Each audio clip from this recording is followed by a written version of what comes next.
সব কাপড় চুপুর নোংরা, কার বালছেরো ঘরে বসে? একদিন কাপড় কাচিনি তার জন্য এত কথা, আজকেই বাপের বাড়ি চলে যাব। আরে যা, কে বারণ করছে তোরে? হ্যালো মা, তোমার জামাইয়ের সাথে ঝগড়া হয়েছে, 6 মাসের জন্য তোমাদের কাছে আসতেছি। অন্যায় করছে জামাই, সাজা দিবি জামাই রে, আমাদের দিবি কেন? আগে রাত 12টাকে গভীর রাত ভাবতাম, তারপর আমার হাতে মোবাইল আসলো, এখন রাত 12টাকে সন্ধ্যা সন্ধ্যা মনে হয়। তোমার মতো কত আছে পাইবো না, তোমার জন্য শেষ হয়ে যাবো তিলে তিলে। তুমি সুন্দর ঠিক আছে, মাগার আমারে পছন্দ করার মতো মানুষ অনেক আছে। শোনো, তুমি আমাকে ভুলে যাও, আমি আরেকটা ছেলেকে ভালোবাসি আর সিদ্ধান্ত নিচ্ছি তাকেই আমি বিয়ে করব। বিয়ের পরে তুই হানিমুনে যা, 4-5টা বাচ্চা নেই, আমার কোনো সমস্যা নাই, কারণ আমার তো কোনো গার্লফ্রেন্ডই নেই, এটা রং নাম্বার ছিল। আমারে তুমি পাইছিলা কিন্তু রাখতে পারলা না। ওই যে লোকে বলে না, কুত্তার পেটে ঘি হজম হয় না। জান, বিয়ে করছেন ভালো কথা, জামাইরে ভালোবাসেন সবটুকু দিয়া। আপনার তো আবার স্বভাব ভালো না, পর পুরুষরা আবার ভালোবাসা দিয়েন না। ছেলেদের মন তো লোকাল বাসের মতো, 50 জন যাত্রী ওঠার পরেও বলে সিট খালি আছে।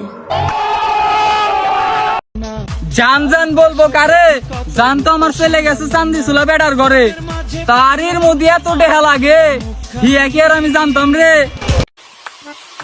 তুই কারেন্টের মতো থাকবি, তুই কে বেটা মানুষের মতো তিরিং বিরিং করবি?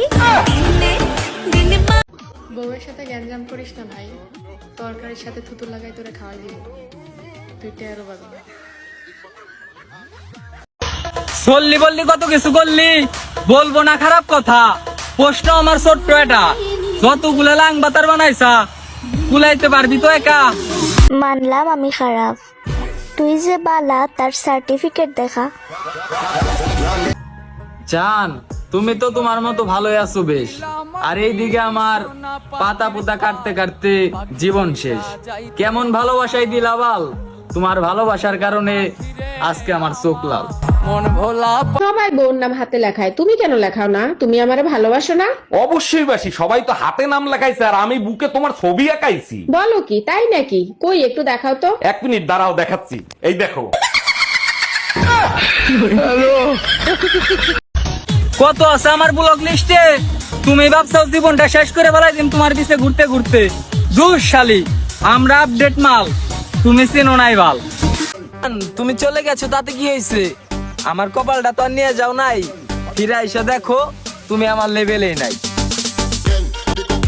তুমি কিন্তু একেবারে বিশ্ব সুন্দরী ছিল না, মন থেকে চাইছিলাম তাই পিছনে ঘুরছিলাম, অন্য কিছু থেকে চাইলে তোমার চাইতে হাই কালেকশন পড়াইতে পারতাম।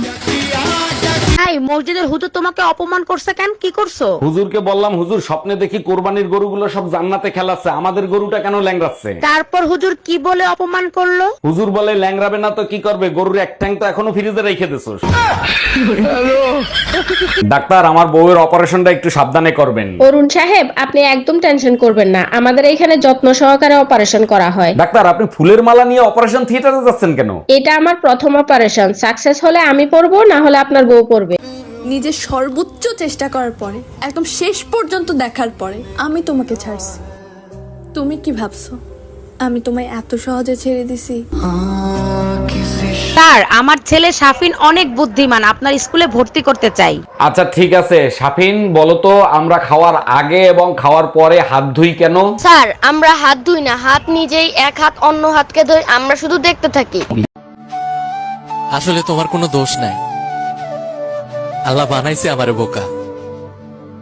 কোনটা অভিনয় আর কোনটা বাস্তব বুঝবারই পারি নাই।